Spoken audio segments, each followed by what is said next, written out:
Welcome to the Rim Break Rodeo. We hope this video helps. You start by making a restore point and closing apps so changes are reversible. This protects you if something breaks. Next, download Classic Start Menu or OpenShell and make sure you pick the 32 versus 64-bit installer that matches your system. Run the installer as administrator and choose the Classic Style Start menu during setup. Once done, you'll have a new start behavior to customize.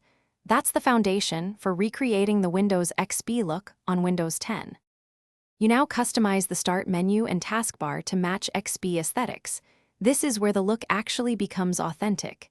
In OpenShell settings, pick Classic Style, then use Customize to restore two-column layout and older icons. Change menu text and icon sizes for fidelity.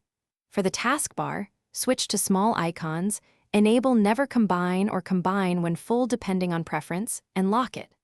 Once done, change taskbar color to a solid classic hue and set transparency to 0 to mimic XP. You finish by applying XP-like themes, icons, and a start button image to complete the transformation. These visual tweaks bring consistency across the desktop. Use a theme pack compatible with Windows 10 or install an icon pack and select it in Personalization or the Resource Changer.